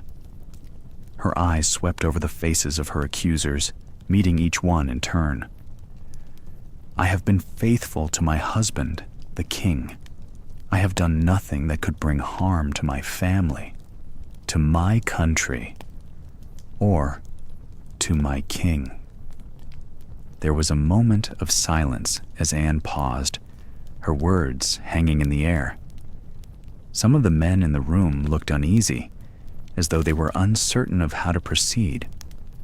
Perhaps for a fleeting moment, they wondered if there was a shred of truth in what she said. But such doubts were quickly suppressed. Anne's fate had already been sealed. "I know the charges against me are nothing more than a way to rid the king of a woman who no longer pleases him," Anne continued, her gaze now fixed firmly on the judge who would decide her fate. "I know this is not a trial for truth, but a trial for convenience. I am here because I have given the king no son. I am here because I have dared to be ambitious, to rise beyond my station, and to challenge the old order of things. I stand before you now, a woman who has been betrayed, not by the men in this room, but by the very man who once loved me. He has abandoned me, and he has done so because of his own failure, not mine." There was a murmur in the court, a ripple of unease. Anne's words were sharp, direct, and unyielding. She had accused the king, the very man who had once made her queen, of abandoning her for his own weaknesses. But it was not a statement made out of anger. It was a statement made out of survival. Anne knew that she could not win this trial through the strength of her innocence alone. She had to make them see her as more than just a woman accused. She had to make them see her as a woman who had been wronged by the very forces that had once elevated her. As the trial continued, Anne's composure only seemed to grow. She was no longer the ambitious young woman who had charmed Henry VIII. She was no longer the queen who had walked the halls of the palace with grace and authority. Now, she was a woman who had been thrust into the political machinery of the court, and she had learned to navigate it with a kind of quiet defiance that shocked those who had once been her friends and allies.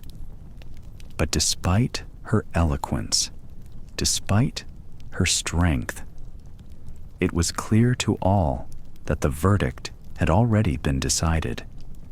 The judges, men who had once whispered in her ear, men who had once sought her favor, now sat silently, their faces betraying nothing of the emotions that churned within them. Some of them would later claim that they had believed her, that they had been forced into a position where they had no choice but to convict her. But in that moment, as Anne stood before them, they were not men of conscience. They were men of power. And they knew that in this moment, Anne Boleyn was expendable. The trial came to an end, and Anne was led away in silence, her fate already sealed. She had defended herself as best as she could, but it was not enough. The political tides had turned, and there was no longer a place for her in the world she had once inhabited. It was a world she had helped to create, and now it was a world that had cast her aside. In the days that followed, the court would continue to spin its web of lies, weaving together a story of treason and betrayal. But in the end, it would be Anne Boleyn who would stand as the tragic figure, the woman who had dared to defy the king and the court, the woman who had dared to dream of a future that was never meant to be. And though her name would be dragged through the mud, her legacy would remain, a legacy not of betrayal or guilt, but of defiance and strength in the face of overwhelming odds. The days passed slowly in the Tower of London, a cold, unforgiving stone structure that once had been a symbol of power, now a silent witness to Anne's tragic fall from grace. Anne Boleyn had been arrested on charges of treason, adultery, and incest, a series of accusations designed not just to destroy her, but to remove the last obstacle to Henry's desires.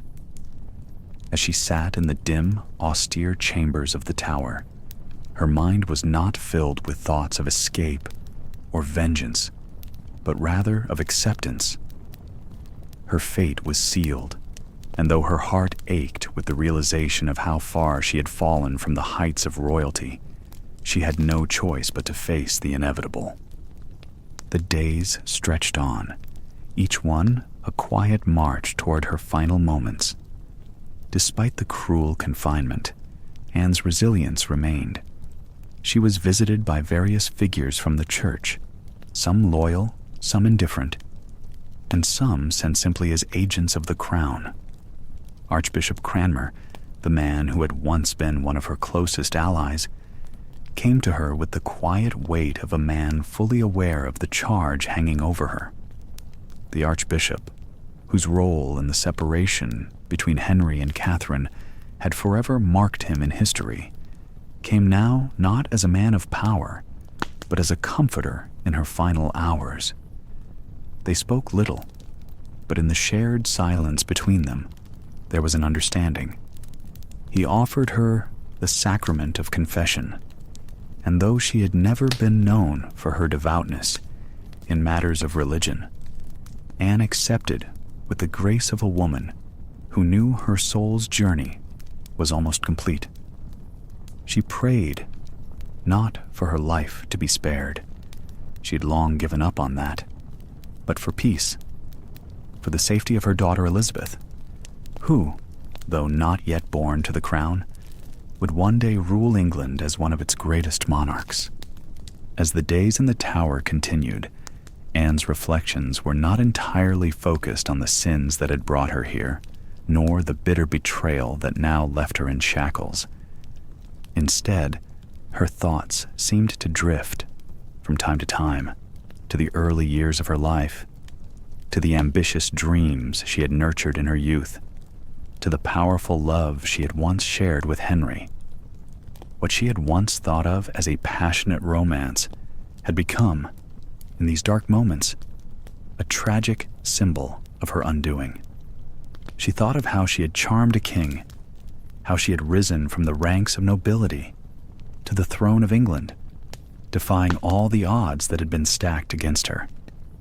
And now, here she was, alone, forsaken, with only the cold stone walls to offer her company. There were moments when Anne's sharp mind, ever keen and calculating, would stir with thoughts of how to play her final hand. Some say she wrote a letter to Henry, though no historical evidence remains to confirm it. If she did, it was perhaps one last attempt to reach out to the man who had once promised her the world, who had torn apart a centuries-old tradition, and who had thrown her aside just as easily. The letter, if it ever existed, would have been an emotional plea, a final bid for reconciliation, or perhaps a simple farewell. In the tower's silence, Anne's thoughts became her only company. She found solace not in anger, but in the deep, heavy sense of acceptance. The man she had once loved was no longer the same. Their union, which had seemed destined to reshape history, had devolved into a painful chapter that Anne could never escape. As much as she may have loved him still, it was the king's desire for a male heir that had overshadowed everything. And now, it was too late for anything to change. During her time in the tower, Anne's demeanor was a mixture of calm composure and quiet defiance. She spoke little of the treason charges against her, for she knew them to be false. She knew, as did many at court, that this was not a trial of guilt, but of necessity. She had been a threat to Henry's ambitions, and in the eyes of his advisors, particularly Cromwell. The answer to that threat was simple: eliminate her. There were whispers in the corridors of the tower, too. Rumors that Cromwell had masterminded her downfall, that he had orchestrated the entire plot to rid himself of a woman who had proven to be a political liability. Whether these were true or not, Anne's fate had been sealed long before her trial. And then there was the presence of the men who had been convicted alongside her. George Boleyn, her brother, a man she had once cherished as a confidant, was among the accused. Along with 5 others, he would face execution, the charge of incest, with his sister hanging heavily over him. Their trials, though swift and merciless, were a far cry from the grandeur of their earlier years. Where once Anne had been a queen in the eyes of all, now she was a prisoner, subject to the same harsh treatment as any common criminal. George's fate, sealed just as tightly as hers, was a cruel reminder of the political games that had been played at the cost of her family's blood. The others, too, were led away, one by one, to their deaths, each man a victim of a system that saw them as expendable. In these final hours, as Anne's fate loomed ever nearer, she displayed a strength that many would come to admire, and some would even say, fear. She did not succumb to hysteria or plead for her life. Instead, she found a kind of peace, a quiet acceptance of the cruel game that had been played with her. Even in the face of death, she retained her dignity. She was Anne Boleyn, once the Queen of England, and now a woman who had fought fiercely for everything she had ever wanted. Her final days in the tower were not filled with regret, but with the quiet resolve of a woman who had done what she could, and now awaited her fate. And in that quiet, as the days slipped by, Anne thought too of her daughter, Elizabeth. The future of England rested in her tiny hands, though no one knew it yet. As much as Anne's downfall had been painful, it was not without purpose. For, in the years to come, Elizabeth would rise, and Anne's legacy would live on through her. A queen who would not only survive the trials of history, but shape the very course of it.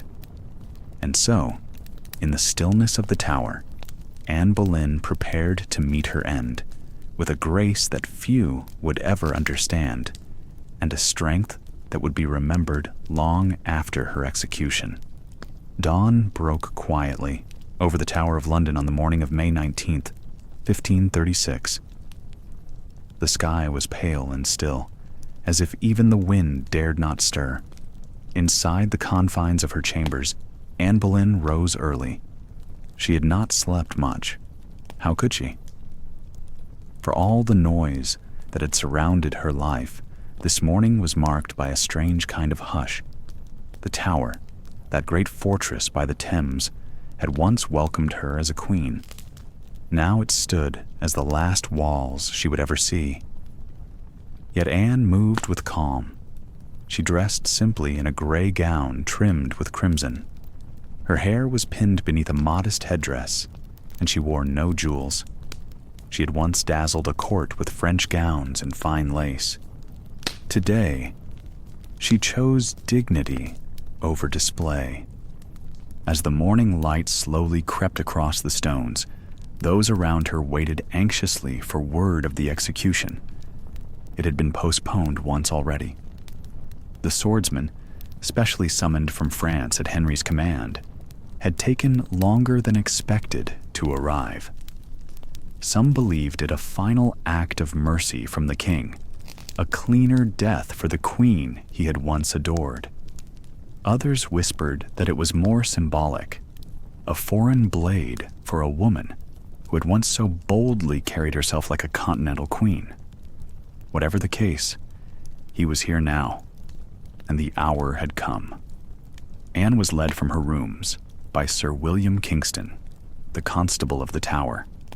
He had seen many condemned walk these paths, but few with the composure Anne carried.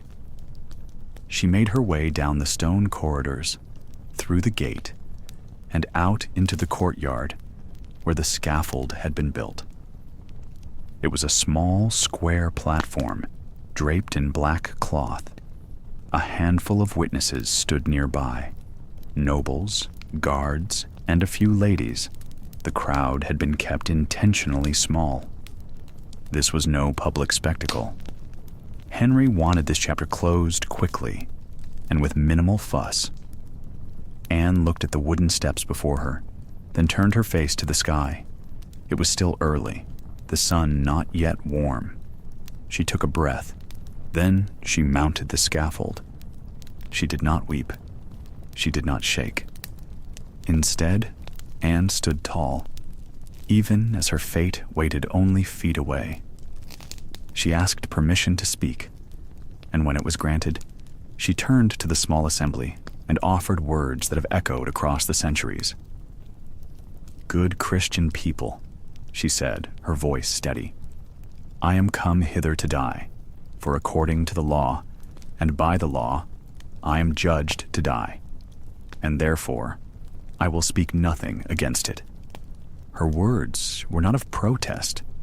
She did not defend herself now. She offered no bitterness, no accusations. She continued, "I am come hither to accuse no man, nor to speak anything of that, whereof I am accused and condemned to die. But I pray, God save the king, and send him long to reign over you. For a gentler, nor a more merciful prince was there never." She praised him. Yes, the man who had orchestrated her death. Some called it grace. Others called it strategy, ensuring her daughter, Elizabeth, would not suffer from her mother's final words. Whatever the reason, she remained composed. Then came the moment that might break a lesser soul.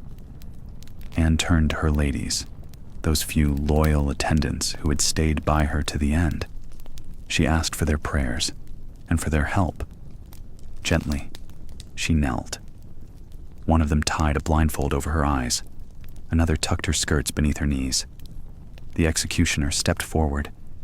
He was known to be precise, swift, almost surgical. He had brought no axe.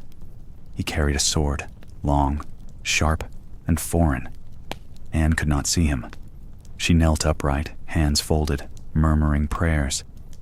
To Jesus Christ I commend my soul. Lord Jesus, receive my soul.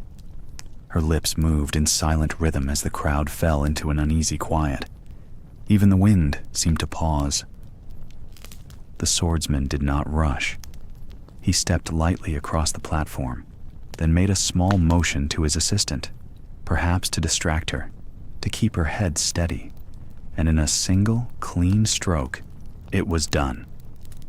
Anne Boleyn, Queen of England, daughter of a country courtier, mother to a future monarch, was gone. The silence that followed was thick, unmoving. No cheers, no mourning, just the dull realization of finality. The sword had ended a chapter, not only of Anne's life, but of English history. Her body, now separated from her head, was placed gently into a rough-hewn arrow chest. No ornate casket, no royal procession, just a wooden box, once used to carry bolts for longbows. It was all they had on hand. Her remains were taken to the Church of St. Peter at Vincula, within the Tower grounds, and there she was buried. No grand tomb, no stone to mark her name, just the weight of earth and the silence of history. Back at court, Henry wore white that day. White for mourning, yes, but also, it was said, white for rebirth. 11 days later, he would marry Jane Seymour. The Queen was gone, and the King was ready to begin again. Life at court moved on with terrifying speed. Anne's belongings were inventoried, her tapestries removed, her coat of arms taken down from palace walls, and in time, it was as if she had never reigned at all. But her true legacy, one wrapped in paradox and power, had only just begun. For though Anne had died that morning on the scaffold, her daughter, Elizabeth, lived. And one day, that red-haired child, the disappointment of a king, would ascend the throne Anne had once touched. She would become one of the most formidable monarchs England had ever known. And in that way, Anne Boleyn did what she always promised. She delivered a dynasty, not through a son, but through a daughter who would command empires. So tonight, we leave the Tower not in sorrow, but with quiet awe. Anne Boleyn's story did not end on that scaffold.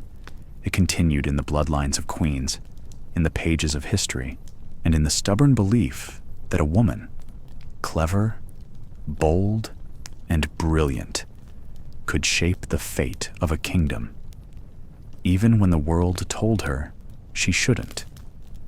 When the sword fell that morning in May 1536, the woman called Anne Boleyn disappeared into the earth with no ceremony, no funeral, and for many years, barely a whisper of remembrance. But what no one could erase, what no sword could touch, was the child she left behind. A little girl, just 2.5 years old, who would grow up with a hollow in her life where her mother had once stood. That child, Elizabeth, now motherless and newly declared illegitimate, was moved quietly from the royal nursery. One day her father called her his precious jewel. The next, she was simply Lady Elizabeth, not princess, not heir. In the great chess game of Tudor politics, Elizabeth had been pushed off the board, but what no one foresaw was that she had inherited more than a name. She had inherited Anne's fire. As the years unfolded, the court changed rapidly. Jane Seymour gave Henry the son he'd long prayed for, but died in doing so. Queens came and went. Anne of Cleves with her quiet grace, Catherine Howard with her tragic youth, and Catherine Parr, learned and kind. Yet Elizabeth watched it all from the periphery, not quite in favor, not quite forgotten. Her education became her sanctuary. She threw herself into books, mastering Latin and Greek, theology and history. She corresponded in flawless French and even tackled Italian. Her tutors remarked on her brilliance, her discipline. But that sharp mind, that cool, assessing gaze, was not only from the tutors, it was Anne's legacy. Anne had once dazzled Europe with her intellect, had argued scripture with bishops, had played chess with kings. Elizabeth had the same hunger for knowledge and the same awareness of its power.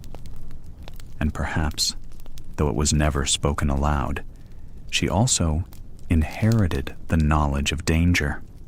Elizabeth grew up knowing what it meant to fall from favor. Her mother's fate was never far from the corners of her life. Servants whispered, portraits disappeared. The official story was silence. But Elizabeth was not a child easily fooled. She knew, even from a young age, that power in England was a fickle thing, beautiful one day, fatal the next. So she learned how to be cautious, how to speak without saying too much, how to move through the world watched but not exposed. Anne had risen quickly, boldly, and had paid with her life. Elizabeth would rise too, but carefully, deliberately, like a candle protected from the wind. When her brother, Edward VI, ascended the throne as a boy, Elizabeth saw her first taste of the turbulence that would follow. Edward was Protestant, like Anne had been, like Elizabeth would become, but he was young and surrounded by advisors who jostled for control. When he died at just 15, the kingdom unraveled. For a brief moment, Lady Jane Grey was declared queen. Then, Mary Tudor, Elizabeth's older half-sister, daughter of Catherine of Aragon, claimed the crown. And England, once again, began to burn.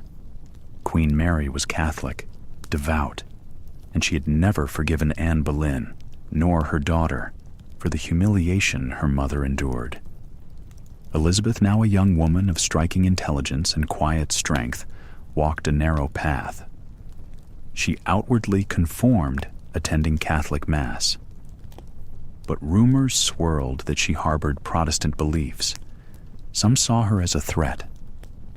She was arrested, questioned, and imprisoned in the Tower, the very place her mother had died.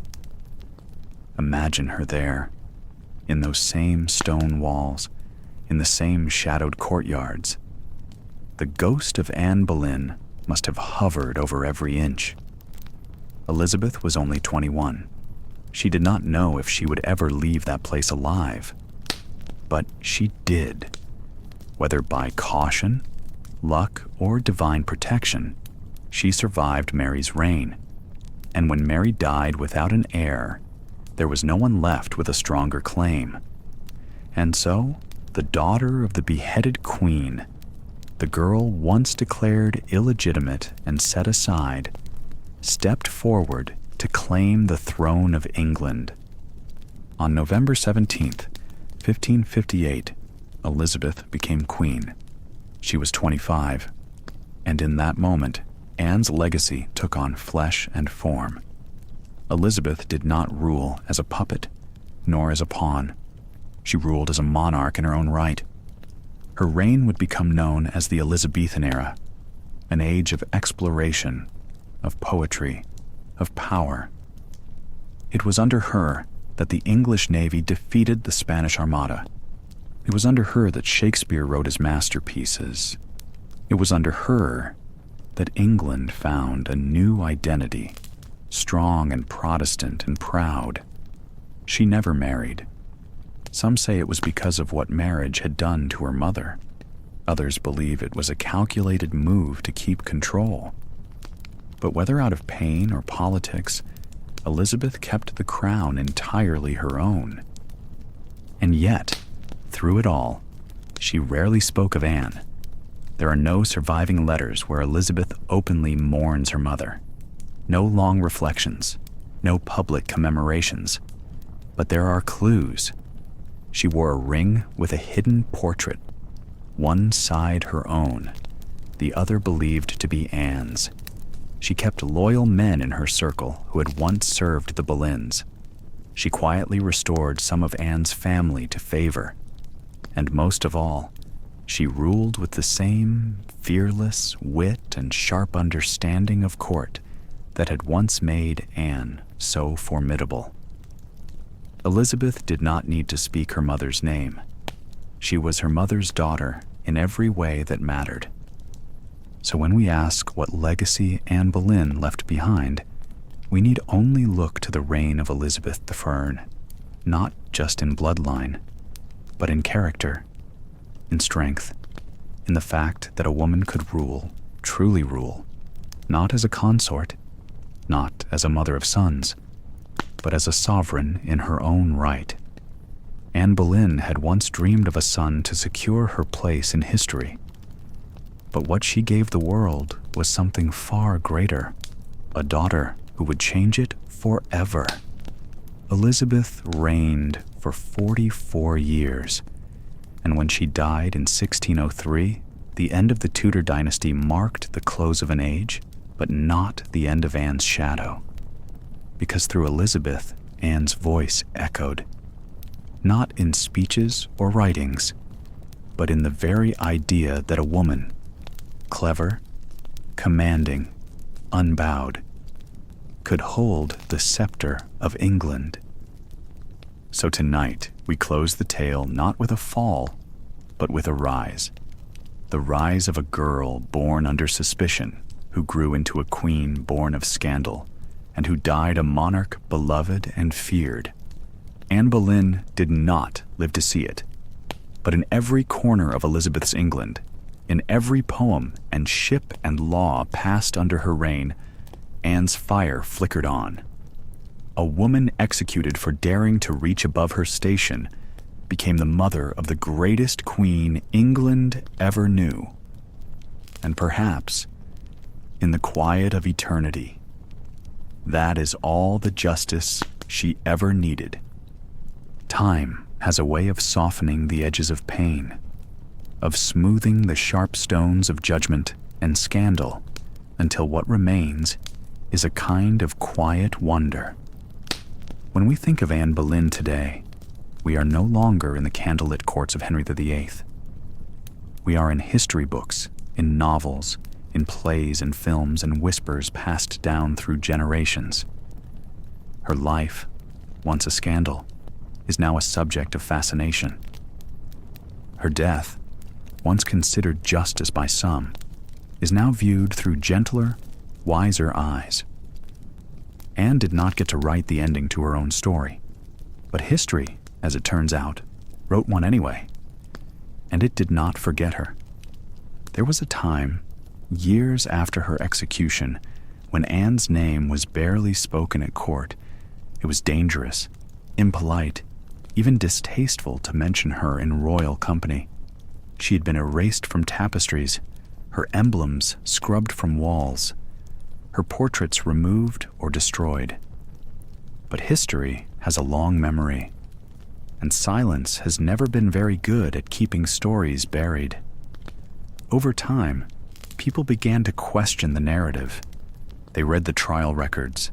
They listened to the inconsistencies. They wondered how a woman once praised as virtuous, as intelligent, as queenly, could suddenly become a traitor in a matter of days. Slowly, a different image emerged, one not of a wicked seductress, but of a woman caught in the machinery of power. Clever, ambitious, yes, but also wronged. Anne Boleyn's story began to change in the public mind.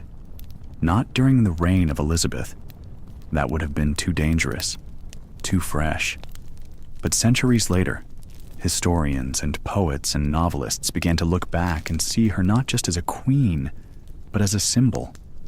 of courage, of conviction, of what happens when a woman dares to be more than quiet and obedient.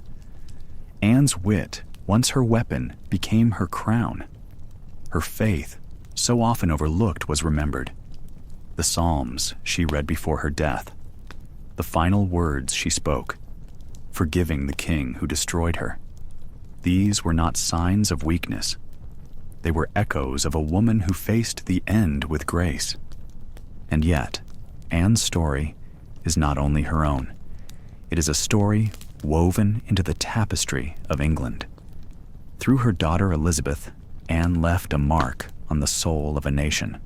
The Protestant Church of England, the age of Shakespeare, the expansion of English identity. These are not just chapters in Elizabeth's reign. They are the long shadow of Anne's brief and turbulent time on earth.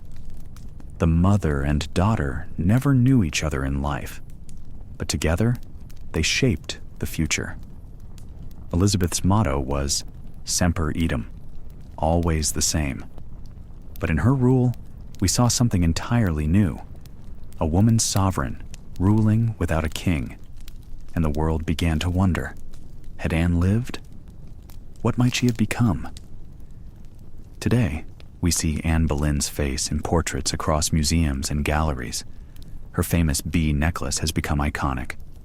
Her story is told and retold, not just in dusty tomes, but on stages, on screens, in songs. She is no longer the villain of Henry's marriage crisis. She is a figure of intrigue, of tragedy, of boldness.